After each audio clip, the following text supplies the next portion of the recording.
All airports across the country, every airport in the United States has been shut down as the FAA and the government tries to figure out exactly what has happened, what is at risk, what is not, who is behind it. Terrorists have demonstrated they're willing to take their own lives. They're willing to fly airplanes filled with hundreds of people into buildings and into this building, the Pentagon. I guess like everybody else, for the first time in probably a long time, our patriotism sort of rose to the top. And with this, right after September 11th, and you could hear about other units going and being deployed and everything else. And we here, and especially my shop down in maintenance, was wondering, you know, when can we do something? You know, what is our parts going to be? So when we did get the call, I mean, it was just like everyone wanted to go at the same time, which, you know, very well couldn't happen. But it was just to see this patriotism come up and just get us to a point that we could just say, hey, put me in, coach, I'm ready to go. Now, because of the constant threat at the Kandahar airport, planes carrying supplies do not stay on the ground very long. And among those making the dangerous trip in and out of the combat zone are crews and planes from the Air National Guard right here in Charlotte. WBTV Steve Lonesorge caught up with them in a combat zone on the front line in Afghanistan. They come in under the cover of darkness, lights on for just a short while, engines running just in case. And folks like the Air Guard from Charlotte depend on perimeter defenses for safety. Everything's working, we're okay, they're taking good care of us. You know, they let us know anytime anything happens. The planes are potentially big targets, so critical supplies are offloaded quickly. Even while firefights may rage a few hundred meters away, you can see the tracers here. I think we're playing a key role in bringing stuff in and out. Many on the Charlotte crew have been in dangerous situations before. It's about my first day at school. In our nearly 3,000 sorties, we flew over 6,000 short tons, almost 7,000 hours, as well as nearly 6,500 passengers over a 6-month period.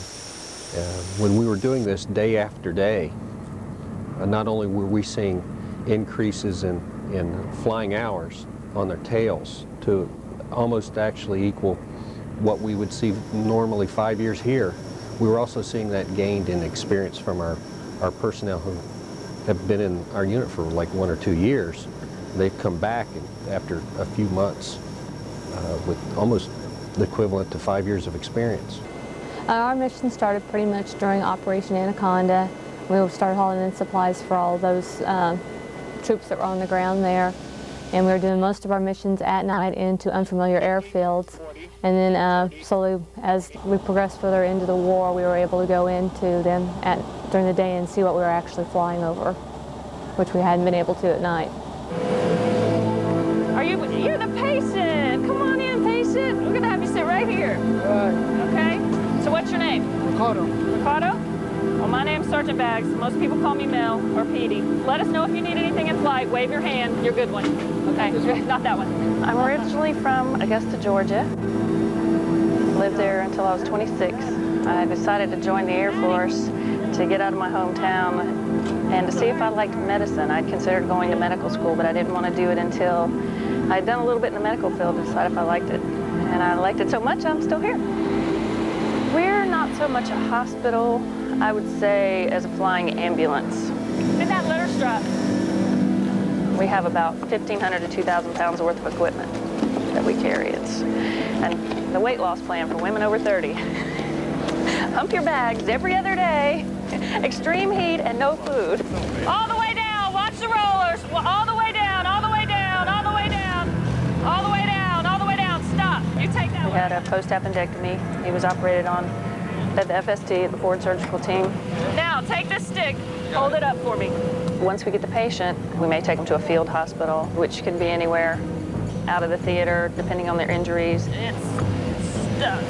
Just stabilize the patient, keep them comfortable, and hopefully keep them out of the woods till we can get them where they need to be for more definitive care. Thank you very much. I'm your patient care tech, okay? I'm going to be taking care of you. Doing my job, and I love it. 3409er. Clear for takeoff. All right, takeoff L2.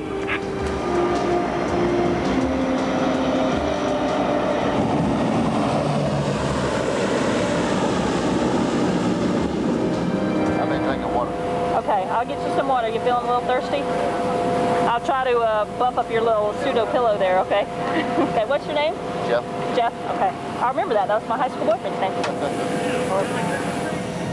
The people you fly with makes a huge difference.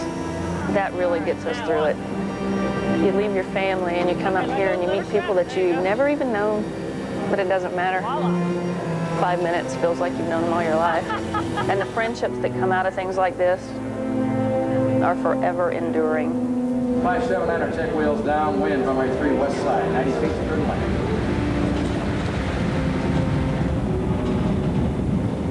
Here we go. We brought the patients in.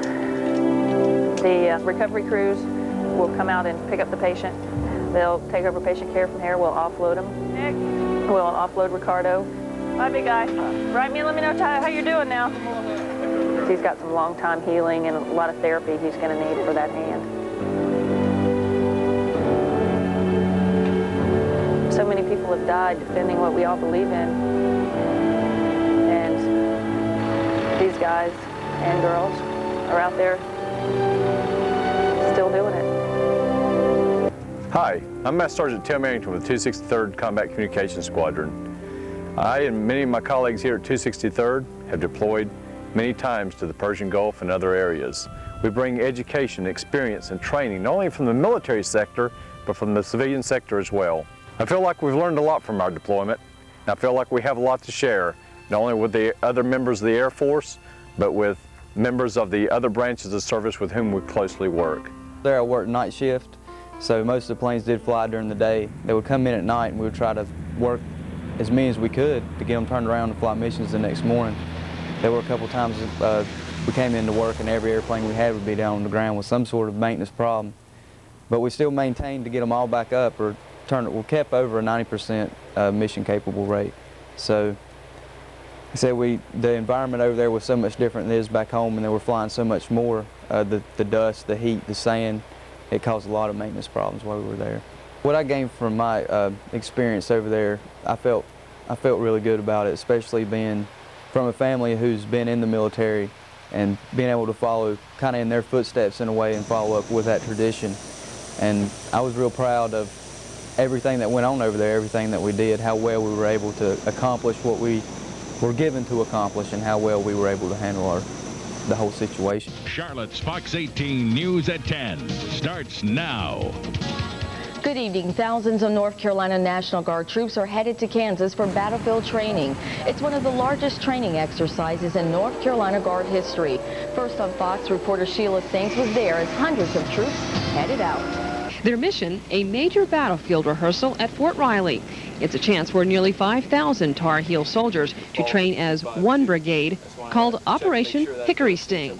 It simulates pretty much in proximity the same conditions that they would encounter in the Mojave Desert. Very hot conditions. The combat environment that they'll be in will be extremely stressful.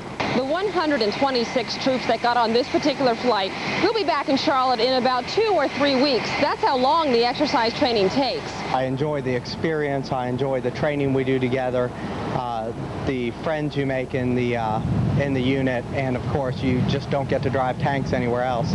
Combat training. It's all part of the job. Sheila Saints, Fox 18 News.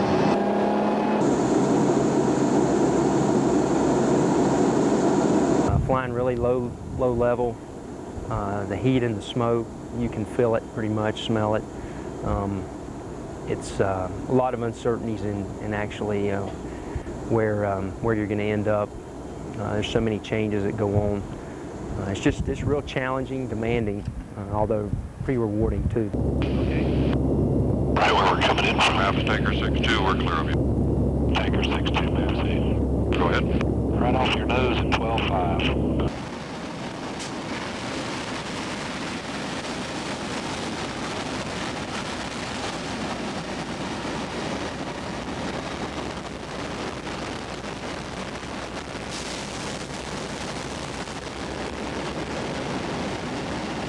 The Forest Service and the Air Force work very well together. This mission's been going on for a number of years. There's 8 units throughout the Air Force that do this, and we're accustomed to working together with the Forest Service. And my understanding is that the Forest Service has declared that one of the major fires is about 40% contained, which is pretty good success just for the few days we've been here. As we head towards the 21st century, we continue to be the best we can be, serving our nation and the great state of North Carolina.